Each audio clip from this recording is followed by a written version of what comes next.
Hello, YouTube. Welcome to my channel, Marriage, Politics, and Sports. Today, I bring you the 61st episode of my Let the Women Tell It series.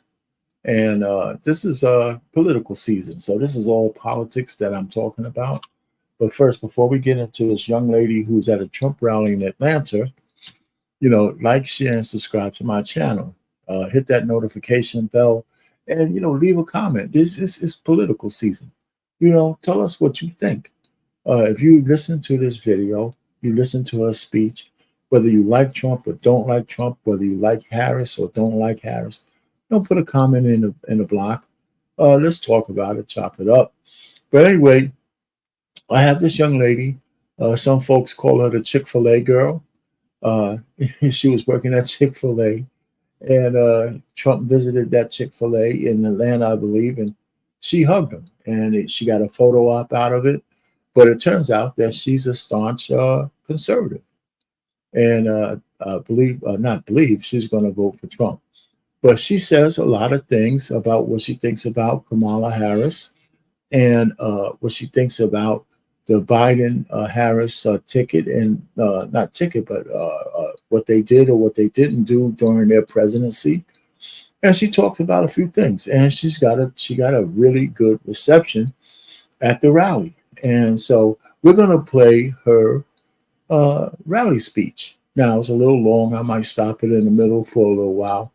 But we're going to play it in its entirety. And I want you to hear it because I think we need to spread the word that not all Black men, and especially not all Black women, are going to automatically give their vote to Kamala Harris just because she has brown skin, right? And that's key. I believe the worst mistake we could make is voting her in office because of identity politics. It's what is she going to do for us? Now, she's already on record saying she's not going to do a damn thing for Black people. There's a quote out there, so it's not made up. She didn't say that about any other group. She didn't say that about Asians. She didn't say that about the small hats. She didn't say that about the alphabet community. She just said she won't do anything for Black people. And there's a lot of things you could do to help the Black community out. And she's not even thinking that way. And so without further ado, we're going to play our sister, Michaela Montgomery. Stay tuned.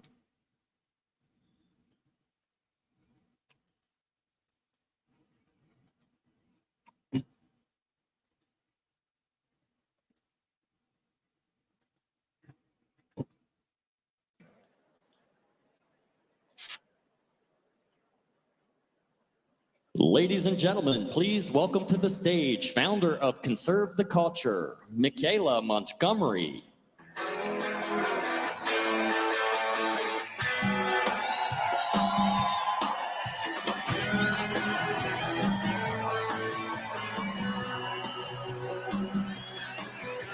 Sun coming up over New York City.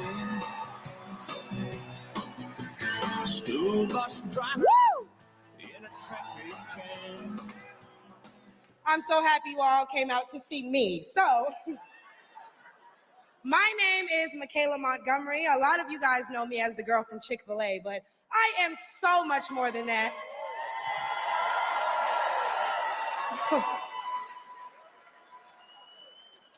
Not only do I serve as the CEO of Conserve the Culture, I am also the state director for Blexit down here in Georgia. I'm a Fulton County coordinator for America First Works, and I'm also launching a podcast on the Patriots Prayer Network. So put some respect on my name.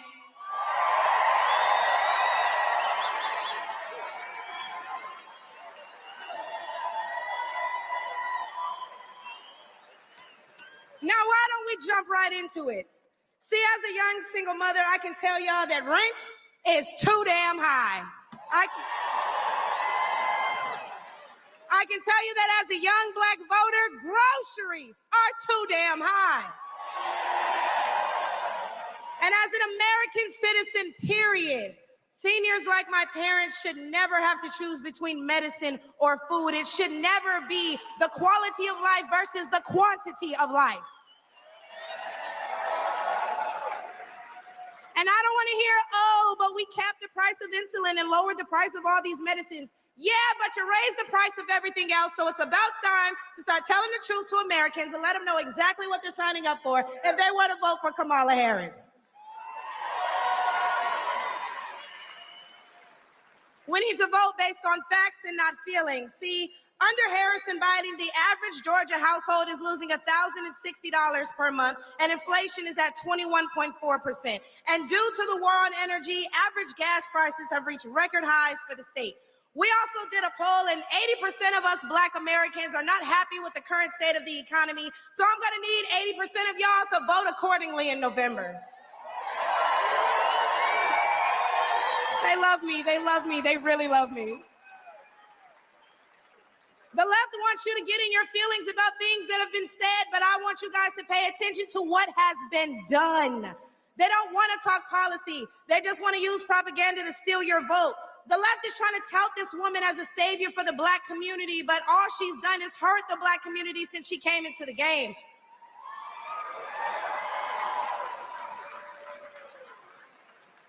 See, the first step in destroying the Black community is to dismantle the Black family. So aside from her record as a prosecutor, why don't we ask Mrs. Willie Brown if Kamala Harris cares about Black families?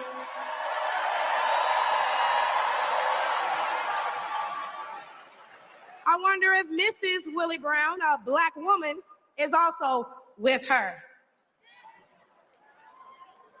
A few days ago, President Trump said he didn't know Vice President Harris was a Black woman. I'm trying to figure out what all the outrage is about because she's only Black when it's time to get elected.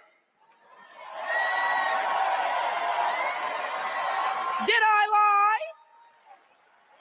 The same Black people who are mad at Trump for being confused about her race, ethnicity, nationality, whatever, are seemingly forgetting that while you're touting her as a savior for Black people, she identifies as an Asian woman. She chose her side and it wasn't ours. When asked if she would ever do anything specifically for Black people, she said no. Whereas Trump gave us the Platinum Plan, which specifically uplifted the Black community by increasing capital by almost $500 billion, creating 500,000 new Black businesses, and would give Black churches the ability to fight for federal resources for their communities.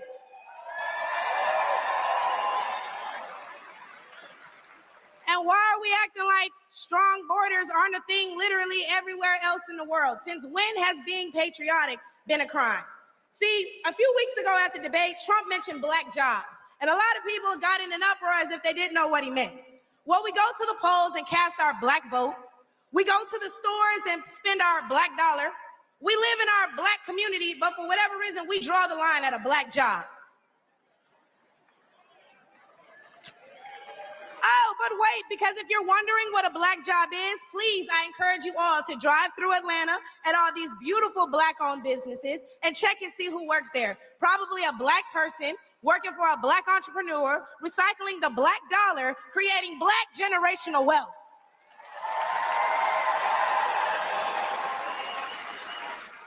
If they come here illegally and they're taking your jobs and your resources, then please believe my cousins in the Appalachians, they coming for you too. And y'all know Kamala Harris has yet to say Laken Riley's name. As borders are, she opened the border to millions of illegal immigrants that have flooded American streets with deadly drugs and gangs that have spiked overdoses by over 124% and brought more crime into minority communities. So how's that for Black folks? But let's take race out of it. Just as a woman, period. How can you be a champion for women's rights when you're taking away opportunities from biological women and giving them to transgendered ones?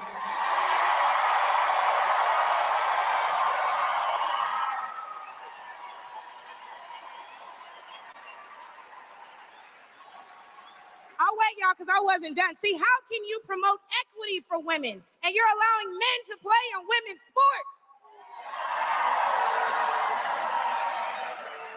And what kind of feminist would still allow men to enter their sacred spaces, i.e. our bathrooms and school locker rooms? Do I even need to mention the opening ceremony at the Olympics? Or the fact that Angela Carini was forced to fight a man and told us that she's never been punched so hard in her life. We cannot allow dangerous liberals who think things like this are okay into the White House, because my daughter will not be fighting a man at her wrestling match.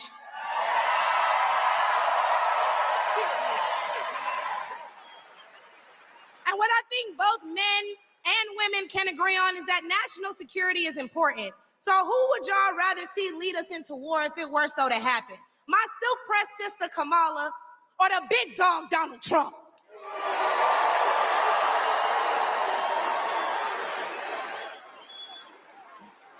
And lastly, I could not get up here without mentioning my farmers, the backbone of this country. And aside from the Biden-Harris administration hurting you guys in ways we can't even comprehend by the rising cost of everything, Black farmers suffered even more due to the delays associated with the Inflation Reduction Act signed in 2022.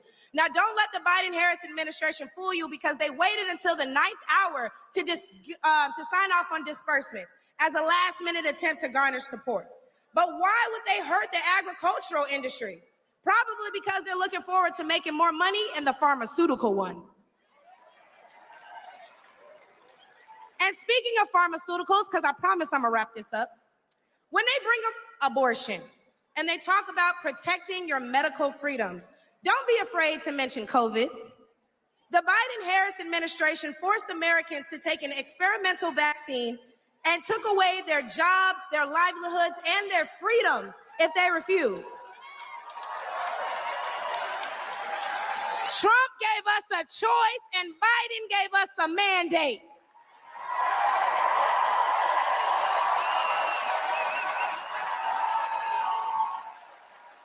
Hey, y'all, because I'm about to kill him with this one. So the next time the left wants to tell you that, hey, abortion is a right and you need to protect your medical freedoms, remember that they took those freedoms away from men and women the second they got in office, and there's nothing stopping them from doing it again.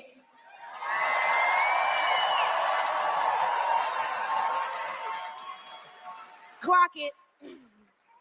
So lastly, again, I'm going to encourage you all to vote based on the facts and not feelings. Oh, he made me feel so bad when he said that. Okay, but they hurt your families when they sent all your tax dollars overseas. Oh, it hurts my feelings when he acts like that. Okay, but it hurts all of us when you see an administration failing their country that they were elected to represent. In which case, I'm going to leave y'all with, hey, mama, daddy, I made it.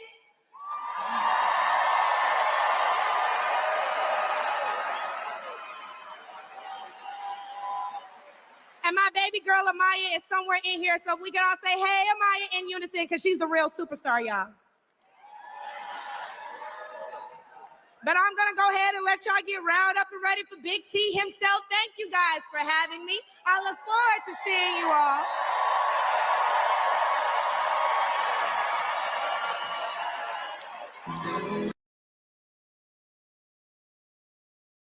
Listen, I'm going to stop it right there. Now, one of the things I want you to notice is that this chick is a ham. She's not like some button-up conservative kind of woman, right? I mean, if you look at her mannerism, the fact that she's a bit of a ham, the fact that she's a baby mama, the fact that she's, the fact that she's just like the same, just like some people might consider whatever they might want to use as a term for a woman who behaves with those mannerisms. But the one thing it tells you is that all kinds of Black people are fed up with and Black women are fed up with the lies and the innuendos and the gaslighting from the Democrat community, right? So she said it better than anybody else could say it, as just as well as anybody could say it. If she was a button-up conservative woman, she couldn't have said it any better. This woman is just bubbly, and if you didn't know her politics, you would think she's just another lace front chick out there, right? So I thought that was something that I wanted to share with you, that you can get a woman up there who seems like a bit of a ham, a modern woman with a baby, no husband, and, flaunting her stuff up there. She did a little shimmy, shaking those little things a little bit, a little sexy and stuff like that. Not a button-up conservative, but she is stumping for Trump. And she looks at it as an opportunity for her to move up and plug her nonprofits and whatever else she's doing. But what she says is spot on. What she said was spot on. So whatever kind of feeling that she gave you because of her mannerisms and the fact that she's a bit of a ham, it's okay. It tells you that you don't have to be a staunch conservative. You could be a bit of a ham and still understand what's best for your country. Art Payne, Marriage, Politics, and Sports. Over and out.